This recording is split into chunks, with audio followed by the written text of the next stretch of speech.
Egypt, a land where time seems to have stopped. From giant pyramids that touch the sky to busy markets with traders calling out, it's a country that excites and amazes. Come with me everyone as we explore this ancient land. We'll see amazing things built thousands of years ago, showing how smart and artistic people were back then. We'll also see the power of nature, from the Nile River that gives life to the huge, beautiful desert. Get ready to be amazed by the stories of this special land. Egypt is waiting. Here, at the edge of the Sahara Desert, are some of the most famous buildings in the world, the Pyramids of Giza. These huge tombs, standing silently for over 4,000 years, were built incredibly accurately by the ancient Egyptians. They really believed in life after death. The Great Pyramid built for the pharaoh Khufu is the oldest and biggest of the three main pyramids. Think about how big it is, made of over 2 million stone blocks, each weighing about 2.5 tons. How they built these pyramids is still a mystery, showing how clever and organized the ancient Egyptians were. Each perfectly placed block shows how skilled the workers were and how many people it took to build them. Inside there are secret passages and rooms once filled with treasures for the pharaohs to use in the afterlife. It feels like history is all around you inside, very quiet except for the whispers of amazed visitors. Standing next to these amazing buildings, you feel small compared to history. The pyramids are so big and have been here for so long, reminding us of ancient Egypt. And as the sun sets, making long shadows on the sand, the pyramids look even more beautiful and mysterious. Carved out of the rock is another amazing thing, the Sphinx. This mysterious creature, part lion and part human, has guarded the pyramids for thousands of years, always looking out at the horizon. The Sphinx is a symbol of power and wisdom in ancient Egypt, but people still argue about what it really means. Some think it represents the pharaoh Khafra, others think it's the sun god Ra. Time has worn down the Sphinx, but it's still strong. Some people believe Napoleon's soldiers broke off its nose, which makes it even more mysterious. Imagine all the sunrises and sunsets the Sphinx has seen, all the different people who have lived here. It has seen empires come and go, reminding us that nothing lasts forever. Looking at this mysterious monument, we wonder about it. What secrets does it hide? What stories would it tell, if it could talk?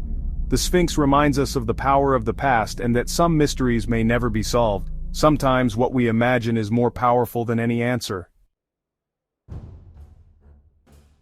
Now we go to Luxor, which used to be called Thebes, the center of the Egyptian Empire.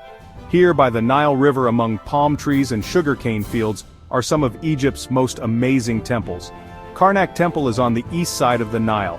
It's a huge group of temples, gates, and obelisks, showing how ambitious and great the pharaohs were at building. Imagine a city of temples, going on with carvings and hieroglyphics everywhere. Walking through its giant columns feels like going back in time, surrounded by the spirits of pharaohs and priests. You can almost hear the ancient rituals and feel the footsteps of many worshippers. Across the river, on the west bank, is the Valley of the Kings.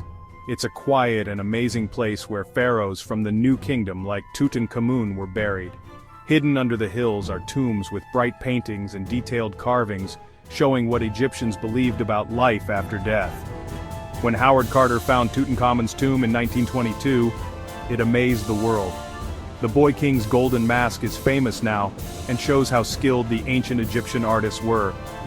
Luxor is where history comes to life, where you can almost hear the past and feel the greatness of ancient times. Chapter 4, Islamic Cairo, a mix of faith and history. We leave ancient Egypt and go to Islamic Cairo, a place with narrow streets, busy markets, and beautiful mosques. The air smells like spices and incense, and you can hear prayers and street vendors. The Citadel of Cairo is easy to see. It's a medieval fort that has seen hundreds of years of history. From here you can see the whole city, with its towers and domes, showing Cairo's rich Islamic history. Inside the citadel is the Mosque of Muhammad Ali, a beautiful Ottoman building with tall towers and an alabaster inside. Its peaceful courtyard is a nice break from the busy city, a good place for quiet thought and prayer. We'll walk through the Khan el-Khalili Bazaar, a place full of colors, sounds, and smells. In the twisting alleys we feel like we've gone back in time, surrounded by the spirits of merchants and traders who have been here for centuries. Islamic Cairo is full of life, a mix of cultures and traditions. It's where history and faith come together, where the past is still alive, and the future is full of hope. Chapter 5, Aswan, where the Nile sparkles. We now go south, along the Nile River, to Aswan, a city full of history and sunshine. Here the river flows peacefully between granite cliffs, and the water reflects the blue sky. Aswan has always been important, connecting Egypt and Nubia. This is where the ancient Egyptians got the granite for their amazing buildings, and where the Aswan High Dam was built, changing Egypt forever.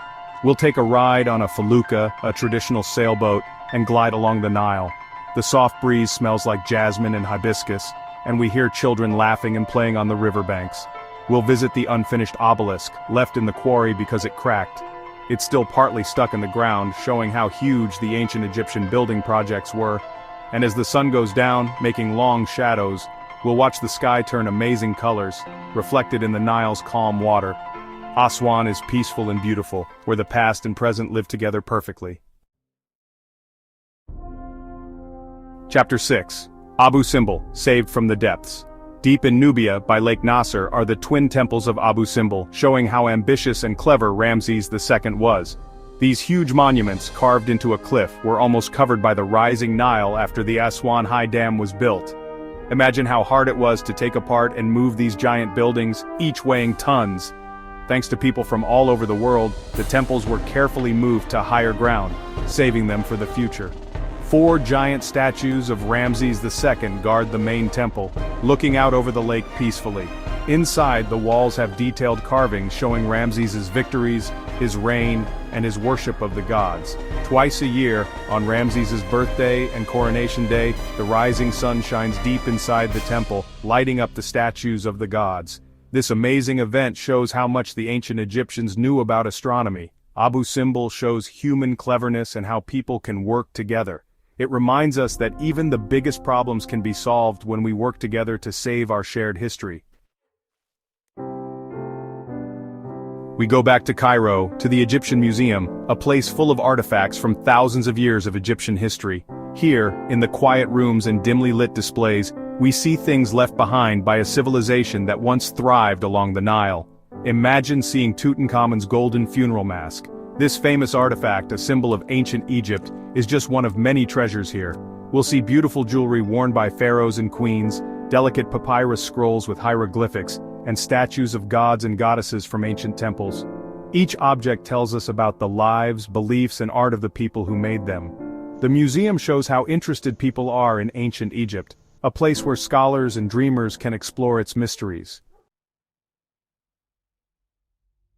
Now we go to the Western Desert, to a place unlike anywhere else, the White Desert. Here, in the quiet and lonely desert, we see strange, otherworldly rock formations, shaped by wind and sand over thousands of years. Imagine a sea of white chalk, going on forever, with giant shapes like mushrooms, icebergs, and strange creatures.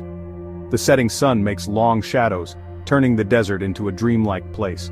As the stars come out, we'll sit around a campfire, the flames making shadows on the rocks. The only sounds are the crackling fire and the soft wind. The White Desert is beautiful and lonely, showing how nature can create both beautiful and strange things. We now go to Siwa Oasis, a green jewel in the middle of the Western Desert. Here, surrounded by date palms and olive trees, life is much the same as it has been for centuries. Imagine a place where time moves slowly, where you hear birds singing and smell orange blossoms. The people of Siwa are known for being friendly and having a unique culture. They welcome us. We'll explore the ruins of the ancient oracle of Amun, where people like Alexander the Great came to ask for advice. The temple's old walls whisper stories of ancient prophecies and forgotten rituals. We'll swim in Cleopatra's Spring, a natural hot spring that is supposed to be good for you. Relaxing in the warm water, surrounded by palm trees and birdsong, we forget our worries.